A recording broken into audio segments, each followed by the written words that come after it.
সময়ের বাঁকে চ্যানেলে আপনাদের সকলকে স্বাগত। আমাদের জীবনটা ঠিক যেন সময়ের স্রোতে বয়ে চলা এক নৌকা, যার বাঁকে বাঁকে লুকিয়ে থাকে কত না বলা গল্প, কত অসমাপ্ত অধ্যায়। আজ আমরা আপনাদের জন্য নিয়ে এসেছি তেমনই এক মন ছুঁয়ে যাওয়া কাহিনী। আমাদের আজকের নিবেদন, ছিন্নপত্র। ট্রামের জানলার কাছে বৃষ্টির ফোঁটাগুলো আঁকিবুকি কাটছে। বাইরের কলকাতা ঝাপসা, যেন পুরনো কোনো জল রঙের ছবি। এক একটা ফোঁটা নিজের ছোট্ট জগৎ নিয়ে কাঁচের ওপর দিয়ে গড়িয়ে পড়ছে, তারপর অন্য আরেকটা ফোঁটার সাথে মিশে গিয়ে হারিয়ে যাচ্ছে। ধ্রুবর মনে হল মানুষের জীবনটাও ঠিক এমনই, একা একা শুরু হয়, তারপর কোনো সম্পর্কের সাথে মিশে যায়, আর তারপর একদিন সব স্মৃতি নিয়ে ঝরে পড়ে। ট্রামটা একটা তীক্ষ্ণ ঘণ্টা ধ্বনি দিয়ে শ্যামবাজারের মোড়ে এসে থামল। বিকেলের এই অসময়ের বৃষ্টিতে শহরটা কেমন যেন শান্ত, বিষণ্ণ। ধ্রুবর কানে হেডফোন, তাতে মৃদু স্বরে চলছে দেবব্রত বিশ্বাসের গলায় পুরানো সেই দিনের কথা। গানটা ওর বাবার খুব প্রিয় ছিল। বাবা চলে যাওয়ার পর এই গানটা শুনলে ধ্রুবর মনে হয় বাবা যেন পাশেই বসে আছেন, কাঁধে হাত রেখেছেন। 25 বছরের ধ্রুব আর 5টা সাধারণ বাঙালি ছেলের মতোই, চোখে চশমা, কাঁধে একটা হ্যান্ডব্যাগ, আর মনে এক রাশ জমে থাকা মেঘ। একটা ছোট গ্রাফিক ডিজাইন ফার্মে কাজ করে। কাজটা বাড়ি থেকেই করা যায়, তাই দিনের বেশিরভাগ সময় কাটে ওর উত্তরের কলকাতার পুরনো বাড়িটার একতলার ঘরে। ট্রাম থেকে নেমে ছাতাটা খুলতেই এক ঝলক ঠান্ডা হাওয়া এসে মুখে লাগল। গলির মুখে ঢুকতেই পরিচিত দৃশ্য, মনোহর কাকুর চায়ের দোকান। টিনের চালের নিচে কয়েকজন পাড়ার লোক প্লাস্টিকের চেয়ারে বসে গরম চায়ের ভাঁড়ে চুমুক দিতে দিতে দেশের রাজনীতি থেকে পাড়ার ক্লাবের দুর্গাপূজার চাঁদা নিয়ে আলোচনা করছে। কিরে ধ্রুব, আজ এত তাড়াতাড়ি ফিরলি? মনোহর কাকুর গলায় চিরপরিচিত স্নেহ। ধ্রুব একটা হালকা হাসি দিয়ে বলল, হ্যাঁ কাকু, আজ চাপ কম ছিল। এক ভাঁড় চা দাও তো, আদা দিয়ে। চায়ের ভাঁড়টা হাতে নিয়ে ধ্রুব দেখল উল্টো দিকের কুমোরটুলির ছোট কারখানাটায় প্রতিমার কাঠামোয় মাটি লাগানো হচ্ছে।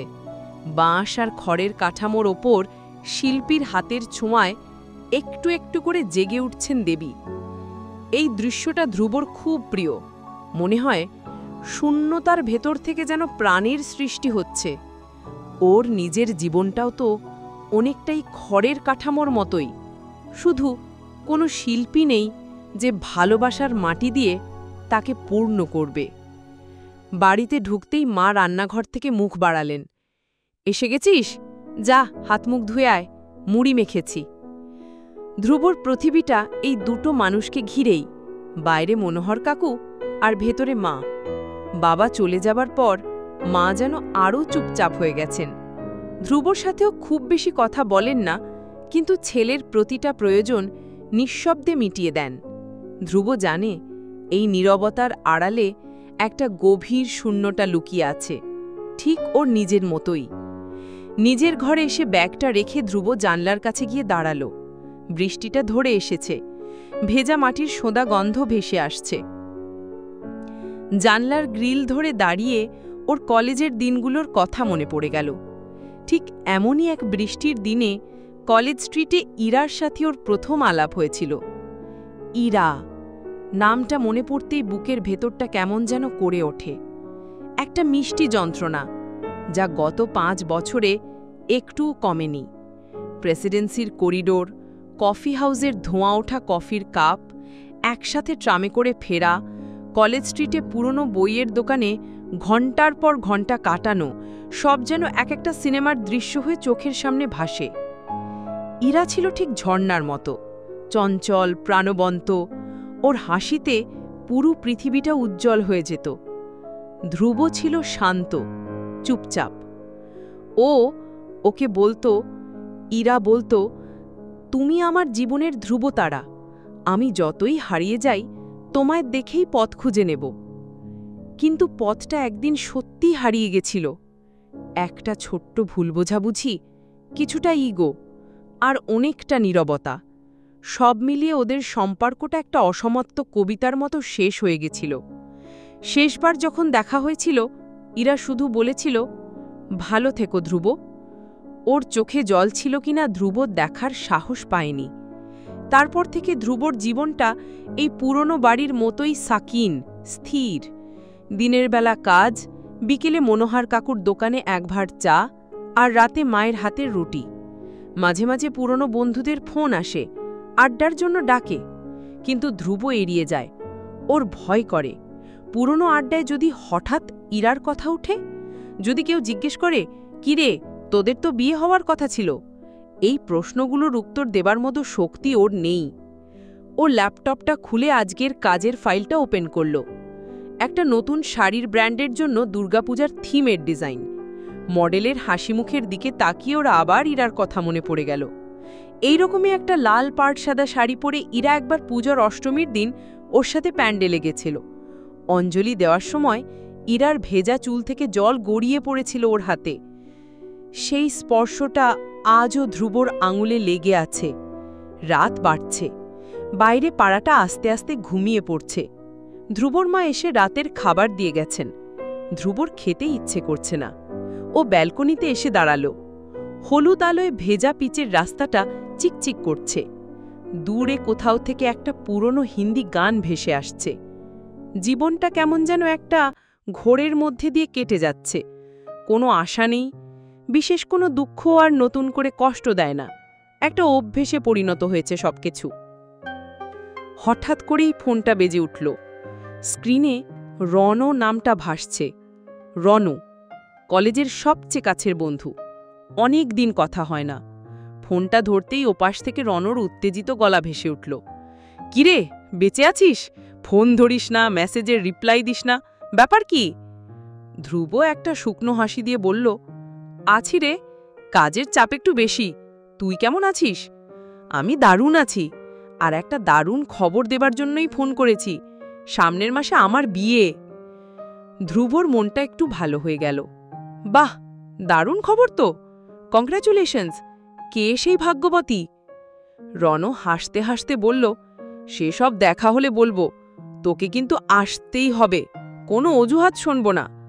আমাদের পুরো গ্যাং একসাথে হবে অনেক দিন পর। ধ্রুবর বুকের ভেতরটা ধক করে উঠল। পুরো গ্যাং মানে? ও ইতস্তত করে জিজ্ঞেস করল, সবাই আসবে? রণ যেন ওর মনের কথাটা বুঝতে পারল। কয়েক মুহূর্ত চুপ করে থেকে ও একটা দীর্ঘশ্বাস ফেলে বলল, হ্যাঁ রে, সবাই আসবে। তারপর একটু থেমে খুব শান্ত কিন্তু স্পষ্ট গলায় যোগ করল, ইরাও আসছে। ফোনটা কানে ধরে ধ্রুব স্থির হয়ে দাঁড়িয়ে রইল। বাইরের নিস্তব্ধ রাত্রের থেকেও গভীর এক নিস্তব্ধতা যেন তাকে গ্রাস করল। 5 বছর ধরে যে অতীতটাকেও সযত্নে কবর দিয়ে রেখেছিল, একটা ফোন কল যেন সেই কবরের ওপর থেকে মাটি সরিয়ে দিল। একটা বুলেট ট্রেনের মতো ধ্রুবর ভেতর দিয়ে চলে গেল, কিন্তু ওকে কোথাও নিয়ে গেল না। শুধু ওর সাজানো শান্ত পৃথিবীর স্টেশনটাকে ভেঙে গুড়িয়ে দিয়ে গেল। ফোনটাও কখন কেটে দিয়েছে খেয়াল নেই। ব্যালকনির গ্রিলটা ধরে ও ঠাঁই দাঁড়িয়ে রইল। রাতের কলকাতা ঘুমিয়ে, কিন্তু ধ্রুবর ভেতরে 5 বছরের ঘুমন্ত আগ্নেয়গিরিটা জেগে উঠেছে। লাভা নয়, সেখান থেকে বেরিয়ে আসছে ঠান্ডা ধারালো স্মৃতির স্রোত। ইরা আসছে, তার মানে ওকে আবার দেখতে হবে। সেই চোখ যা একসময় ওর পৃথিবী ছিল, সেই হাসি যা ওর সব মন খারাপের ওষুধ ছিল, সেই মানুষটা যার সাথে ও সারা জীবন কাটানোর স্বপ্ন দেখেছিল। কিন্তু কোন ইরাকা দেখবে ও? সেই কলেজের প্রাণোচ্ছল মেয়েটাকে, নাকি 25 বছরের কোনো অচেনা মহিলাকে? সে কি একা আসবে, নাকি? এই চিন্তাটা ধ্রুবর শিরদাঁড়া দিয়ে একটা হিমেল স্রোত বইয়ে দিল। যদি অন্য কারো হাত ধরে আসে? রাতটা ছটফট করে কাটল। ভোরের দিকে যখন একটু চোখ লেগে এসেছিল, স্বপ্নে দেখল ও কলেজ স্ট্রিটের মোড়ে দাঁড়িয়ে আছে, আর ইরা উল্টো দিকের ফুটপাত থেকে ওকে দেখে হাসছে। ও হাত নাড়তে যাচ্ছে, কিন্তু ওর হাতটা উঠছে না, যেন অবশ হয়ে গেছে। পরদিন সকালে মনোহর কাকুর দোকানে চা খেতে গিয়েও ধ্রুব অন্যমনস্ক। কিরে, শরীর ঠিক আছে? মুখটা এমন শুকনো কেন? মনোহর কাকুর সজাগ চোখে এড়ায় না কিছুই। ধ্রুব জোর করে হাসল। না না কাকু, ঠিক আছি, রাতে ঘুমটা ভালো হয়নি। মাঝে মাঝে ঘুম না হওয়া ভালো, কাকু চায়ের ভাঁড়টা এগিয়ে দিয়ে বললেন। তবে বেশি দিন জমতে দিস না, পাথর হয়ে যাবে। ধ্রুব কোনো উত্তর দিল না, শুধু চায়ের ভাঁড়ে ঠোঁট ছোঁয়াল। কুমোরটুলির গলি দিয়ে ফেরার পথে দেখল প্রতিমার গায়ে প্রথম রঙের পোঁচ পড়েছে। শিল্পীর নিপুণ হাতে ফুটে উঠছে দেবীর অবহয়। আর কয়েকদিন পরেই চক্ষুদান হবে। এই চক্ষুদান পর্বটা ধ্রুবকে বরাবরই খুব টানে। একটা মাটির মূর্তিতে চোখ আঁকার সাথে সাথেই যেন তাতে প্রাণ প্রতিষ্ঠা হয়। ওর মনে হলো ইরার সাথে দেখা হওয়াটা কি ওর জীবনের ওপর নতুন করে চক্ষুদান করবে, নাকি যা কিছু প্রাণ ছিল সবটুকু শুষে নেবে। বাড়িতে মা আজ ওর প্রিয় আলু পোস্ত আর মসুর ডাল রেঁধেছেন। হয়তো ছেলের মুখ দেখেই কিছু আন্দাজ করেছেন। খেতে বসে মা খুব শান্ত গলায় বললেন, রনো ফোন করেছিল? ধ্রুব চমকে উঠল। তোমাকে বলেছে? না, তবে তোর মুখ দেখে বুঝলাম এমন কোনো খবর এসেছে যা তোকে নাড়িয়ে দিয়েছে। রনোর বিয়ে ছাড়া আর কি হতে পারে? মা ভাতে ডাল মাখতে মাখতে বললেন। যাবি তো? জানি না। ধ্রুবর গলাটা ধরে এলো। মা ওর দিকে তাকালেন। সেই দৃষ্টিতে কোনো প্রশ্ন ছিল না, ছিল একরাশ বোঝাপড়া। কিছু অতীত থাকে যা আমাদের আজীবন বয়ে বেড়াতে হয়, কিন্তু তার জন্য বর্তমানের আনন্দগুলোকে অস্বীকার করতে নেই। তোর বন্ধুর বিয়ে, তোর যাওয়া উচিত। মায়ের এই সহজ কথাটা ধ্রুবর মনে একটা পাথর হয়ে বসল। যাওয়া উচিত, কিন্তু কিভাবে যাবে? কোন মুখে গিয়ে দাঁড়াবে ইরার সামনে? দুপুরে ল্যাপটপ খুলে কাজে বসতে চেষ্টা করলেও পারল না। ডিজাইনের লাইনগুলো বারবার বেঁকে যাচ্ছে। শেষ পর্যন্ত ল্যাপটপ বন্ধ করেও বেরিয়ে পড়ল। কোথায় যাবে জানে না, শুধু এই ঘরটার চার দেওয়াল থেকে মুক্তি পেতে হবে। অনমনে হাঁটতে হাঁটতে ও নিজেকে আবিষ্কার করল বাগবাজারের গঙ্গার ঘাটে। বিকেলের গঙ্গা, জলে সূর্যের শেষ বেলার আভা পড়ে চিকচিক করছে। লঞ্চ নৌকোর ভিসে যাওয়া, ঘাটের সিঁড়িতে বসে থাকা কিছু ক্লান্ত মুখ, দূরে হাওড়া ব্রিজের আবঝা সিলুয়েট। এই জায়গাটাতে ইরাকে নিয়েও অনেকবার এসেছে। কত বিকেল কেটেছে পাশাপাশি বসে। ইরা ওর কাঁধে মাথা রেখে লঞ্চ গোনার খেলা খেলত। বলতো, যতগুলো লঞ্চ দেখতে পাবো ততগুলো বছর আমরা একসাথে থাকব। ধ্রুব চোখ বন্ধ করল। কানের কাছে যেন ইরার গলার আওয়াজ শুনতে পেল। কি ভাবছ লেখক? ইরা ওকে ঠাট্টা করে লেখক বলতো। তোমার চোখের দিকে তাকালে মনে হয় তুমি মনে মনে একটা গোটা উপন্যাস লিখে ফেলছ। একটা দীর্ঘশ্বাস ফেলে ধ্রুব ফোন বার করল। রনোর ইনটে মিসড কল আর এক রাশা মেসেজ। কি রে, যাবি তো? হ্যাঁ বা না কিছু তো বল। প্লিজ ভাই, তুই না এলে ভালো লাগবে না। ইরাকে ভাবছিস? আরে ওসব পাস্ট, সবাই মুভ অন করে গেছে। মুভ অন শব্দটা কত সহজ, কিন্তু ধ্রুব পারেনি। ও মেসেজগুলোর কোনো উত্তর দিল না। সন্ধ্যা নামার মুখে ভারী ফিরল ধ্রুব। মনটা আরও ভারাক্রান্ত। নিজের ঘরে এসে ও পুরনো কাঠের আলমারিটার সামনে এসে দাঁড়াল। এই আলমারির একদম উপরের তাকে একটা কার্ডবোর্ডের বাক্স রাখা আছে। গত 5 বছরে ওই বাক্সটা একবারও খোলেনি, এমনকি ছুঁয়েও দেখেনি। কিন্তু ও জানে ওর ভেতরে কি আছে। ইরার বাক্স। ওর হাত কাঁপছিল। একটা টুল টেনে এনে ও আলমারির ওপর থেকে বাক্সটা নামালো। ধুলোর একটা পাতলা আস্তরণ জমেছে। হাত দিয়ে ধুলোটা মুছিয়ে দিতেই ওর বুকের ভেতরটা তোলপাড় করে উঠল। এই বাক্সটা ইরা ওকে উপহার দিয়েছিল। ভেতরে ছিল ওর লেখা একগুচ্ছ চিঠি, ওর তুলে দেওয়া কিছু শুকনো গোলাপের পাপড়ি, ওদের প্রথম একসাথে দেখা সিনেমার টিকিট আর একটা পাসপোর্ট সাইজের ছবি। যাবে কি যাবে না এই সিদ্ধান্ত নেওয়ার আগে ওকে এই বাক্সের মুখোমুখি হতেই হবে। ওর ভেতরে যে ভয়টা জমে আছে তার উৎস এখানে। হয় এই বাক্সটা ওকে চিরকালের জন্য ভেঙে দেবে, নয়তো রনোর বিয়েতে যাবার শক্তি যোগাবে। গভীর শ্বাস নিয়ে ধ্রুব বাক্সটার ঢাকনা খুলল। ভেতরে সবকিছু যেন সময়কে থামিয়ে দিয়ে অপেক্ষা করছে।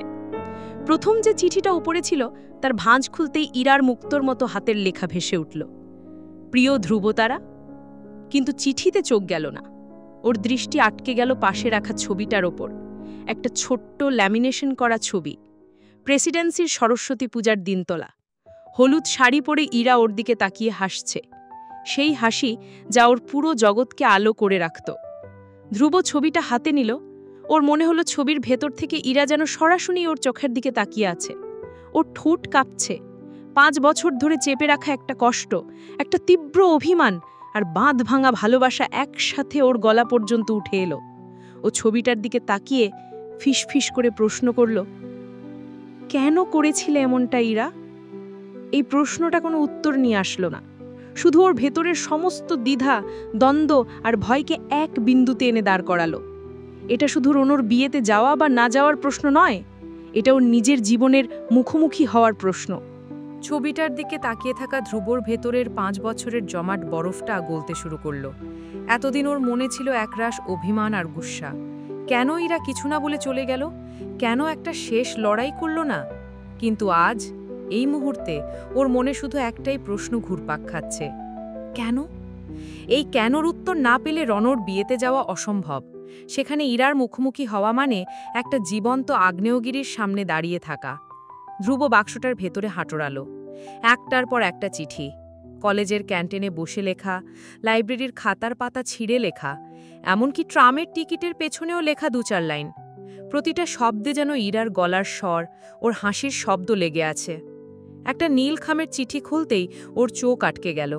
এটা অন্যগুলোর চেয়ে আলাদা, খুব যত্ন করে লেখা। তারিখটা ওদের শেষ দেখা হওয়ার ঠিক 1 সপ্তাহ পরের। ধ্রুব এই চিঠিটা আগে কখনো দেখেনি, হয়তো ইরা এটা পোস্ট করার সুযোগ পায়নি। চিঠির শেষে একটা লাইন ছিল, জানি না আমার ভাগ্য আমাকে কোথায় নিয়ে যাবে। যদি কখনো খুব একা লাগে, শান্তিনিকেতনের সেই ছাতিম গাছটার নিচে আমার জন্য অপেক্ষা করো। আমাদের মাসির বাড়ির উঠোনে, আমার শেকড় তো ওখানেই, তুমি নিশ্চয়ই খুঁজে নেবে। শান্তিনিকেতন, মাসির বাড়ি। বিদ্যুৎ চমকের মতো একটা স্মৃতি ধ্রুবর মনে খেলে গেল। ইরা একবার বলেছিল, ওর মা বাবার পর যদি কেউ ওকে সবচেয়ে ভালো বোঝে, সে হলো ওর শান্তিনিকেতনের মাসি। ওদের বাড়িটা নাকি একেবারে খোয়াইয়ের ধারে, লাল মাটির রাস্তা, চারপাশে ইউক্যালিপটাস গাছ আর উঠোনে একটা বিশাল ছাতিম গাছ। দেখেই বুকের ভেতরটা ছ্যাঁত করে উঠল। গেটের সামনে দাঁড়িয়ে ধ্রুবর পা দুটো যেন মাটিতে আটকে গিয়েছিল। কি বলবে ভেতরে গিয়ে? 5 বছর পর এই অসময়ে তাকে দেখে ভদ্রমহিলা কি চিনতে পারবেন? ভেতর থেকে একজন মধ্যবয়সী মহিলা বেরিয়ে এলেন, সাদাসিধে শাড়ি পরা, চোখে একটা বিষণ্ণ শান্তি। ধ্রুবকে দেখে তিনি কয়েক মুহূর্ত স্থির চোখে তাকিয়ে রইলেন। তারপর একটা মৃদু, শান্ত গলায় বললেন, তুমি ধ্রুব, তাই না? ধ্রুব অবাক হয়ে শুধু মাথা নাড়ল। ভিতরে এসো, মহিলা বললেন। আমি জানতাম তুমি একদিন আসবে। মহিলা ইরার মাসি ছিলেন। ঘরে ঢুকে ধ্রুব দেখল দেওয়ালের একদিকে ইরার একটা বড় ছবি টাঙানো, সেই একই হাসি। মাসি ওর জন্য জল নিয়ে এলেন, তারপর উল্টো দিকের চেয়ারে বসে একটা দীর্ঘশ্বাস ফেলে বললেন, ইরা তোমার কথা খুব বলতো, ওর জীবনের ধ্রুবতারা তুমি। ধ্রুবর গলাটা শুকিয়ে গেছিল। ও কোনো মতে বলল, ও কেমন আছে?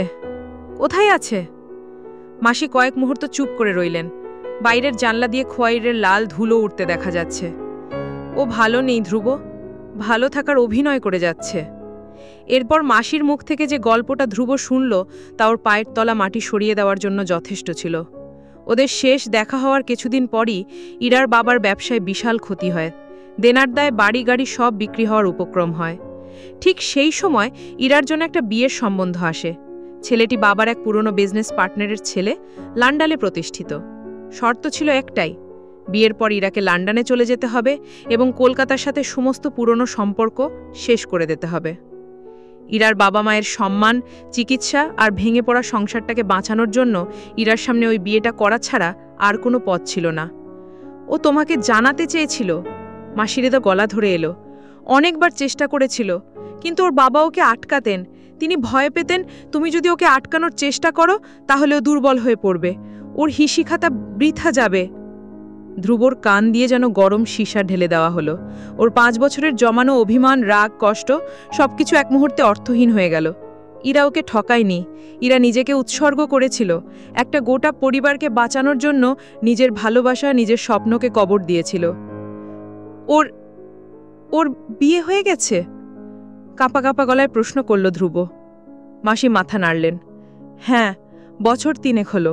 ওর স্বামী ভালো মানুষ, ইরাকে খুব যত্নে রেখেছে। কিন্তু ইরা, ও তো শান্তিনিকেতনের ওই লাল মাটির মতো। ওকে তুলে নিয়ে গিয়ে লন্ডনের কংক্রিটের টবে বসালে কি ও আর আগের মতো হাসতে পারে? ধ্রুব আর বসে থাকতে পারল না। ও উঠে দাঁড়ালো। ওর ভেতরটা ভেঙে চুরমার হয়ে যাচ্ছে। যাওয়ার আগে মাসি ওর হাতে একটা পুরনো হলুদ হয়ে যাওয়ার ডায়েরি তুলে দিলেন। এটা ইরা তোমার জন্য রেখে গিয়েছিল। বলেছিল যদি তুমি কখনো আসো, এটা যেন আমি তোমাকে দিই। ডায়েরিটা হাতে নিয়ে ধ্রুব যখন বাড়িটা থেকে বেরিয়ে এলো, তখন সূর্য ডুবছে। খোয়াইয়ের ওপর অস্ত যাওয়া সূর্যের আলো পড়ে চারিদিকটা কেমন মায়াবী আর বিষণ্ণ লাগছিল। ও ধীর পায়ে ছাতিম গাছটার নিচে এসে দাঁড়ালো। কম্পিত হাতে ও ডায়েরিটা খুলল। প্রথম পাতায় বড় বড় করে লেখা আমার অসমাপ্ত প্রেমপত্রের শেষ অধ্যায়। ভেতরে পাতায় পাতায় লেখা ইরার যন্ত্রণা, ওর অসহায়তা, ওর ভালোবাসা। শেষ পাতায় লেখা ছিল, জানি না এই ডায়েরি কখনো তোমার হাতে পৌঁছাবে কিনা। যদি পৌঁছায় তাহলে জেনে রেখো আমি তোমাকে ঠকাইনি, আমি পরিস্থিতিকে ঠকাতে পারিনি। আমার শরীরের প্রত্যেকটা কণা লন্ডনে থাকলেও আমার আত্মা তোমার কাছেই রয়ে গেছে, কলকাতার ওই ট্রামের লাইনে, কলেজ স্ট্রিটের বইয়ের দোকানে আর গঙ্গার ঘাটে। রনর বিয়েতে যদি আসো, হয়তো আমাদের দেখা হবে। সেদিন আমার চোখের দিকে তাকিও না ধ্রুব। আমার চোখে তুমি শুধু একটা সমুদ্র দেখতে পাবে, যার তীরে তুমি আর কখনো পৌঁছাতে পারবে না। ভালো থেকো আমার ধ্রুব তারা। ডায়েরিটা বুকে জড়িয়ে ধরে ধ্রুব মাটিতে বসে পড়ল। ওর 5 বছরের জমানো রাগটা আজ আর নেই। তার জায়গায় এখন এক অতল শান্ত দুঃখের মহাসাগর। রনর বিয়েতে যাওয়ার সিদ্ধান্তটা আর কোনো দ্বিধার বিষয় নয়। এটা এখন তার জীবনের সবচেয়ে কঠিন পরীক্ষার মুখোমুখি হওয়া। শান্তিনিকেতন থেকে ফেরাটা ছিল একটা ঘোরের মধ্যে দিয়ে। ট্রেনের জানলার বাইরে দৃশ্যগুলো বদলে যাচ্ছিল, কিন্তু ধ্রুবর চোখের সামনে ভাসছিল শুধু ডায়েরির পাতাগুলো, ইরার কাঁচা হাতের লেখা আর ওর কান্নার মতো শব্দগুলো। ওর ভেতরে যে অভিমানের পাহাড়টা ছিল, সেটা ভেঙে গিয়ে এখন সেখানে এক বিশাল শূন্য গহ্বর তৈরি হয়েছে। সেই গহ্বরে প্রতিধ্বনিত হচ্ছে শুধু 2টো শব্দ, অসহায়তা আর ভালোবাসা। বাড়ি ফিরেও নিজেকে পুরোপুরি গুটিয়ে নিল। রনর বিয়ের আর মাত্র 2 দিন বাকি। ধ্রুবর মা ছেলের এই আকস্মিক নীরবতা আর স্থির চোখের দৃষ্টি দেখে বুঝতে পারছিলেন ভেতরে একটা বড় ঝড় বয়ে গেছে। তিনি আর প্রশ্ন করে ওকে বিব্রত করলেন না, শুধু নিঃশব্দে ওর পাশে থাকার চেষ্টা করতেন। বিয়ের আগের দিন রাতে কলকাতা জুড়ে কালবৈশাখীর তাণ্ডব শুরু হলো। জানলার শার্শিতে বৃষ্টির ঝাপটা, বিদ্যুতের ঝলকানি আর মেঘের গুরুগুরু শব্দ। ধ্রুব নিজের ঘরে অন্ধকার করে বসেছিল। হঠাৎ লোডশেডিং হয়ে গেল। গোটা পাড়াটা নিশ্চিন্দ্র অন্ধকারে ডুবে যেতেই ওর ভেতরের অন্ধকারটাও যেন আরও ঘনীভূত হল। মা মোমবাতি হাতে ওর ঘরে এলেন। মোমের কাপা কাপা আলোয় ধ্রুবর ঠ্যাকাশে মুখটা দেখা যাচ্ছে। কাল যাবি তো? মা খুব আস্তে করে জিজ্ঞেস করলেন। ধ্রুব কোনো উত্তর দিল না, শুধু শূন্য দৃষ্টিতে সামনের দেওয়ালের দিকে তাকিয়ে রইল। মা ওর পাশে এসে বসলেন। ওর মাথায় হাত রেখে বললেন, যে সত্যিটা তুই জেনে এসেছিস সেটা হজম করা কঠিন আমি জানি, কিন্তু পালিয়ে যাওয়াটা কোনো সমাধান নয় বাবা। যা হওয়ার ছিল তা হয়ে গেছে। এখন যা বাকি আছে সেটা হলো মুখোমুখি হওয়া, নিজের জন্য আর ওর সম্মানের জন্য। মায়ের কথায় ধ্রুব প্রথমবার মুখ খুলল। ওর গলাটা ভেঙে কান্না মেশানো শোনাল। কিভাবে মুখোমুখি হব মা? কি বলবো আমি ওকে দেখে? আমার 5 বছরের রাগ, অভিমান সব মিথ্যে হয়ে গেল। আমি তো ওকে ভুল বুঝেছিলাম। আমি ওর সবচেয়ে কঠিন সময়ে ওর পাশে থাকতে পারিনি। তুই জানতিস না, মা শান্ত গলায় বললেন। ভালোবাসায় ভুল বোঝাটা অপরাধ নয়, কিন্তু সত্যিটা জানার পর পালিয়ে যাওয়াটা অপরাধ। সেই রাতে ধ্রুব আর ঘুমোতে পারল না। মায়ের কথাগুলো ওর মাথায় ঘুরপাক খেতে লাগল। এটা আর শুধু ইরার মুখোমুখি হওয়ার প্রশ্ন নয়, এটা নিজের বিবেকের মুখোমুখি হওয়ার প্রশ্ন। পরদিন বিকেলে রনর বিয়ের অনুষ্ঠানে যখন ধ্রুব পৌঁছল, তখন ওর হৃৎপিণ্ডটা গলার কাছে এসে আটকে গেছে। শহরের এক নামকরা ব্যাঙ্কুয়েট হল, আলো, গান, নিমন্ত্রিতদের কোলাহল, সবকিছু ওর কাছে অসহ্য লাগছিল। রন ওকে দেখতে পেয়েই ছুটে এলো। শেষ পর্যন্ত এলি? আমি তো ভাবলাম আসবি না। ধ্রুব জোর করে হাসল। রন হয়তো ওর ভেতরের ঝড়টা বুঝতে পারল। ওর কাঁধে হাত রেখে বলল, ভেতরে আয়, সব ঠিক আছে। ভেতরে ঢুকে একটা ভিড়ের মধ্যে ধ্রুবর চোখ দুটো ওকে খুঁজে নিল। ইরা একটা নীল রঙের শাড়ি পরে দাঁড়িয়ে আছে। আগের থেকে একটু রোগা হয়েছে, চোখের নিচে একটা হালকা ক্লান্তির ছাপ আছে, কিন্তু সেই একই রকম শান্ত, স্নিগ্ধ। ও অন্য কয়েকজনের সাথে কথা বলছিল। ওর পাশে একজন লম্বা সুদর্শন পুরুষ দাঁড়িয়ে, সম্ভবত ওর স্বামী। ধ্রুবর পা দুটো যেন মাটিতে গেঁথে গেল, শ্বাস নিতে কষ্ট হচ্ছে। ও ঘুরে চলে যেতে চাইল, কিন্তু পারল না। ঠিক তখনই যেন ষষ্ঠ ইন্দ্রিয়ের তাড়নায় ইরা মুখ ঘোরাল। চোখে চোখ পড়ল। 1 মুহূর্ত, 2 মুহূর্ত, সময় যেন থেমে গেছে। চারপাশের কোলাহল, আলো, মানুষজন সব অদৃশ্য হয়ে গেল। শুধু রইল দুটো চোখ, আর তার মধ্যে জমে থাকা 5 বছরের না বলা কথা, যন্ত্রণা আর একটা অসমাপ্ত ভালোবাসার দীর্ঘশ্বাস। ইরার চোখ দুটো প্রথমে অবাক হলো, তারপর তাতে ফুটে উঠল একরাশ কষ্ট, আর তারপর ও দ্রুত চোখ নামিয়ে নিল। ধ্রুব বুঝতে পারল ওকে কথা বলতে হবে, এই নীরবতা ভাঙতে হবে। ও ধীর পায়ে এগিয়ে গেল। ওর প্রতিটা পদক্ষেপ যেন এক একটা শতাব্দীর সমান। ইরার কাছে পৌঁছেও দাঁড়ালো। ওর স্বামী তখন অন্যদিকে তাকিয়ে কথা বলছেন। ইরা স্থির, পাথরের মতো। কেমন আছিস? ধ্রুবর গলা থেকে যে স্বরটা বেরোলো, সেটা ওর নিজের কাছেই অচেনা লাগল। ইরা মুখ তুলল না, শুধু খুব আস্তে করে বলল, ভালো। আমি শান্তিনিকেতন গিয়েছিলাম, মাসির সাথে দেখা হয়েছে। এই কথাটা শোনার সাথে সাথে ইরা চমকে মুখ তুলল। ওর চোখে একটা তীব্র আতঙ্ক আর অসহায়তার ছায়া। ওর ঠোঁট কাঁপছে। মাসি মাসি সব বলেছে? হ্যাঁ। ধ্রুবর গলাটা ধরে এলো। সব, ডায়েরিটাও পেয়েছি। ইরার চোখ দিয়ে জল গড়িয়ে পড়ল। ও নিজেকে সামলানোর আপ্রাণ চেষ্টা করছিল, কিন্তু পারল না। ওর কাঁধটা কেঁপে উঠল। কেন গেলে ওখানে ধ্রুব? কেন সত্যিটা জানতে গেলে? আমি চেয়েছিলাম তুমি আমাকে ঘৃণা করো, তাহলে তোমার কষ্ট কম হতো। ঘৃণা? ধ্রুব একটা ভাঙা হাসি হাসল। যে ভালোবাসাটা আমার বেঁচে থাকার একমাত্র কারণ ছিল, তাকে ঘৃণা করা যায়? আমি শুধু অভিমান করে বসেছিলাম ইরা, বোকার মতো। আমি যদি আরেকটি চেষ্টা করতাম, যদি আরেকবার তোমার খোঁজ নিতাম। তোমার কোনো দোষ নেই, ইরা ফিসফিস করে বলল। সব দোষ আমার ভাগ্যের। ঠিক সেই মুহূর্তে ওর স্বামী মুখ ঘোরালেন। ওদের দুজনকে এত কাছাকাছি এমন আবেগঘন অবস্থায় দেখে তিনি একটু অবাক হলেন। এগিয়ে এসে জিজ্ঞেস করলেন, সব ঠিক আছে ইরা? ইরা দ্রুত চোখ মুছে নিজেকে সামলে নিল। একটা কৃত্রিম হাসি হেসে বলল, হ্যাঁ, সব ঠিক আছে। ও আমার কলেজের বন্ধু ধ্রুব। ওর স্বামী ধ্রুবর দিকে হাত বাড়িয়ে দিলেন। হ্যালো, আমি অনিমেষ। ধ্রুব যন্ত্রের মতো হাতটা মেলালো, কিন্তু ওর সমস্ত মনোযোগ তখন ইরার দিকে। ও দেখল ইরার মুখের পেশিগুলো শক্ত হয়ে গেছে। ও যেন একটা মুখোশ পরে নিয়েছে। সেই প্রাণোচ্ছল ইরা আর নেই। আছে শুধু এক দায়িত্ববান, কর্তব্যপরায়ণ নারী। অনিমেষ খুব ভদ্রভাবে কিছুক্ষণ কথা বলে অন্য পরিচিতদের দিকে এগিয়ে গেলেন। সেই সুযোগে ইরা দ্রুত চাপা গলায় বলল, প্লিজ এখান থেকে চলে যাও ধ্রুব, প্লিজ, আমাকে আর দুর্বল করে দিও না। ওর গলার স্বরে যে আকুতি ছিল, তা ধ্রুবর বুকে ছুরির মতো বিঁধল। ও বুঝতে পারল ওর উপস্থিতি ইরাকে কতটা কষ্ট দিচ্ছে। ও এখানে দাঁড়িয়ে থেকে ওর সাজানো বর্তমানটাকে ভেঙে দিতে পারে না। শেষবারের মতো ইরার চোখের দিকে তাকালো।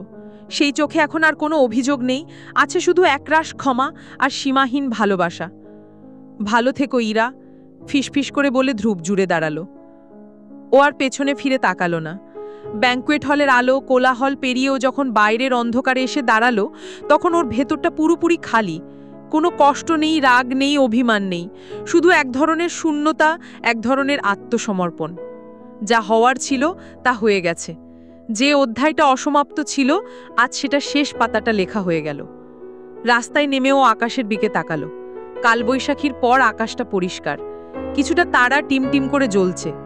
ওর মনে হলো ও নিজেও এখন ওই রকম একটা তারা, জ্বলছে, কিন্তু তার আলো পৃথিবীতে পৌঁছানোর আগেই হয়তো হারিয়ে যাবে। ওর শরীরটার ভার বইতে পারছিল না। ও রাস্তার ধারের একটা বেঞ্চে বসে পড়ল, মাথাটা দুহাতে চেপে ধরে ও কান্নায় ভেঙে পড়ল। এই কান্নাটা দুঃখেরও নয়, মুক্তিরও নয়। এই কান্নাটা ছিল একটা গোটা জীবনকে হারিয়ে ফেলার কান্না, একটা ভালোবাসার শতকার করার কান্না। রাস্তার বেঞ্চ থেকে যখন ধ্রুব উঠল, তখন ভোর হতে আর বেশি দেরি নেই। শরীরটা অসাড়, মনটা একটা শান্ত মরুভূমির মতো। বাড়ি ফিরে ও নিঃশব্দে নিজের বিছানায় শুয়ে পড়ল। ওর মনে হচ্ছিল একটা দীর্ঘ যন্ত্রণাদায়ক যাত্রার শেষ হয়েছে। ইরাকে হারানোর কারণটা জেনে ওর মুখোমুখি হয়ে ও যেন একটা ভার মুক্ত হয়েছে। এই মুক্তিটা আনন্দের নয়, বেদনার, কিন্তু এটা একটা সমাপ্তি। পরদিন সারা দিন ধ্রুব ঘর থেকে বেরোল না। শুধু জানলা দিয়ে দেখল বিজয়া দশমীর প্রস্তুতি চলছে। পাড়ার মণ্ডপে শেষ বারের মতো ঢাক বাজছে। বিকেলে প্রতিমা বিসর্জনের জন্য নিয়ে যাওয়া হবে। ওর মনে হলো ওর নিজের জীবনের একটা অধ্যায়ও আজ বিসর্জিত হতে চলেছে। সন্ধ্যা নামার মুখে ওর ফোনটা বেজে উঠল। রোনো। ধ্রুবর ফোনটা ধরতে ইচ্ছে করল না, কিন্তু এক টানা বেজেই চলল। শেষ পর্যন্ত ধরতেই ওপাশ থেকে রোনোর একটা চাপা, অপরাধ বোধে ভরা গলা ভেসে এলো। ভাই, তুই ঠিক আছিস? আছি। ধ্রুবর গলাটা নির্লিপ্ত। আমি তোকে একটা সত্যি কথা বলতে পারিনি, রোনো একদমে বলে গেল। কাল তোকে ওরকমভাবে চলে যেতে দেখে আমার সারা রাত ঘুম হয়নি। আমার বলা উচিত। ধ্রুব চুপ করে রইল। ওর মনে হলো আর কি এমন সত্যি বাকি থাকতে পারে। রোনো বলতে শুরু করলো, ইরাকে যে বিয়ে করেছে অনিমেষ, ও আমাদের কলেজে 2 বছরের সিনিয়র ছিল। মনে আছে তোর? একটু চুপচাপ থাকতো, কিন্তু সবসময় ইরার দিকে নজর রাখত। ধ্রুবর ভাষা ভাষা মনে পড়ল। ইরাদের ফ্যামিলির ওই ক্রাইসিসটা, ওটা শুধু দুর্ভাগ্য ছিল না ধ্রুব। অনিমেষের বাবা একজন বড় বিজনেসম্যান। তিনি কৌশলে ইরার বাবার ব্যবসাকে এমন অবস্থায় নিয়ে আসেন। এটা একটা পরিকল্পনা ছিল, একটা ফাঁদ। ওরা ইরার পরিবারকে পথে বসিয়েছিল, যাতে তারপর অনিমেষ ত্রাণকর্তা হিসেবে ওর সামনে এসে দাঁড়াতে পারে। ধ্রুবর হাতের মুঠোফোনটা কেঁপে উঠল। ও যা শুনছিল তা বিশ্বাস করতে পারছিল না। রোনো বলতে চলল, ইরাকে যে বিয়ে করেছে অনিমেষ, ও প্রথমে রাজি হয়নি, কিন্তু ওর বাবাকে বাঁচানোর জন্য, পুরো পরিবারকে রাস্তায় নামার হাত থেকে আটকানোর জন্য ওকে রাজি হতে হয়েছিল। ওটা কোনো ত্যাগ ছিল না ভাই, ওটা ছিল একটা ব্ল্যাকমেল। শান্তিনিকেতনে ওর মাসি যে গল্পটা তোকে বলেছে, সেটা হলো সম্মানের সাথে বলা একটা গল্প। আসল সত্যিটা আরও অনেক বেশি ভয়ঙ্কর। ইরা একটা সোনার খাঁচায় বন্দি পাখি, আর সেই খাঁচার চাবিটা সেই লোকটার হাতে যে ওর ডানা দুটো কেটে দিয়েছে। ফোনটা ধ্রুবর হাত থেকে পড়ে গেল। এক মুহূর্তে পুরো পৃথিবীটা ওলটপালট হয়ে গেল। ও যা জেনেছিল, যা বুঝেছিল, সব ভেঙে চুরমার হয়ে গেল। ইরার ত্যাগ, এর মহত্ব, ওর অসহায়তা, সবকিছুর আড়ালে লুকিয়েছিল এক শীতল, হিসাব করা ষড়যন্ত্র। ওর কষ্টটা আর মহৎ রইল না, হয়ে গেল এক বিভৎস ট্র্যাজেডি। ওর ভালোবাসা শুধু হারিয়ে যায়নি, ওটাকে চুরি করা হয়েছে। ধ্রুবর মনে হলো ওর দম বন্ধ হয়ে আসছে। কাল রাতে যে সমাপ্তিটা ও মেনে নিয়েছিল, সেটা ছিল একটা মস্ত বড় মিথ্যে। আসল সমাপ্তি এখনো বাকি। ও ঘর থেকে বেরিয়ে এলো, দিশাহারা হয়ে হাঁটতে শুরু করলো। কোথায় যাচ্ছে জানে না, শুধু জানে ওকে গঙ্গার ধারে যেতে হবে। গঙ্গার ঘাটে তখন উপচে পড়া ভিড়। একের পর এক প্রতিমা নিয়ে আসা হচ্ছে বিসর্জনের জন্য। ঢাকের শব্দ, ধুনুচির ধোঁয়া, মানুষের উল্লাস, আর আসছে বছর আবার হবে ধ্বনিতে আকাশ বাতাস মুখরিত। কিন্তু এই হাজারো কোলাহলের মধ্যে ধ্রুব ছিল একা, নিঃশব্দ। ও দেখল একটা বড় প্রতিমাকে ধীরে ধীরে নামানো হচ্ছে জলে। দেবীর শান্ত সুন্দর মুখ, শিল্পীর নিপুণ হাতে গড়া, 10 দিন ধরে পূজিত হওয়ার পর আজ তার ঠিকানাই নদীর জল। প্রতিমাটা জলে নামার সাথে সাথে একটু একটু করে গলতে শুরু করল। রং, মাটি, খড় সবকিছু মিশে যেতে লাগলো গঙ্গার স্রোতে। ধ্রুবর হঠাৎ মনে হলো, ইরাও তো এই প্রতিমাটার মতোই। ওকে ভালোবাসা দিয়ে গড়া হয়েছিল, কিন্তু পরিস্থিতি ওকে বিসর্জন দিয়ে দিয়েছে এক গভীর অন্ধকার স্রোতে। ওখান থেকে ফেরার কোনো পথ নেই। ওর ভেতরটা রাগে, যন্ত্রণায়, অসহায়তায় ফেটে পড়তে চাইছিল। ও চেয়েছিল চিৎকার করতে, অনিমেষকে খুঁজে বের করে শেষ করে দিতে, ইরাকে ওই নরক থেকে ফিরিয়ে আনতে। কিন্তু ও জানতো ও কিছুই করতে পারবে না। ওর যে কোনো পদক্ষেপ ইরার জীবনকে আরও দুর্বিষহ করে তুলবে। ওর একমাত্র কাজ হলো এই ভয়ঙ্কর সত্যিটাকে বুকে নিয়ে বেঁচে থাকা। প্রতিমাটা পুরোপুরি জলে মিশে গেল, শুধু খড়ের কাঠামোটা একটু ভেসে রইল। তারপর সেটাও হারিয়ে গেল স্রোতের বাঁকে। ঘাট খালি হতে শুরু করেছে, কোলাহল কমে আসছে। ধ্রুব ঘাটের সিঁড়িতে বসে রইল। ওর চোখের জল শুকিয়ে গেছে। মনের ভেতরটা শান্ত, কিন্তু এই শান্তিটা মৃত্যুর মতো শীতল। ও বুঝতে পারল কিছু গল্পের শেষ হয় না, কিছু ক্ষত কখনো সারে না। ওর ভালোবাসা একটা অসমাপ্ত প্রেমপত্র ছিল না, ওটা ছিল একটা ঠিকানা লেখা চিঠি যা ভুল ডাক বাক্সে ফেলে দেওয়া হয়েছিল। অনেক রাতে যখন ও বাড়ি ফেরার জন্য উঠল, তখন আকাশ পরিষ্কার, গঙ্গার জলে চাঁদের আলো পড়ে চিকচিক করছে।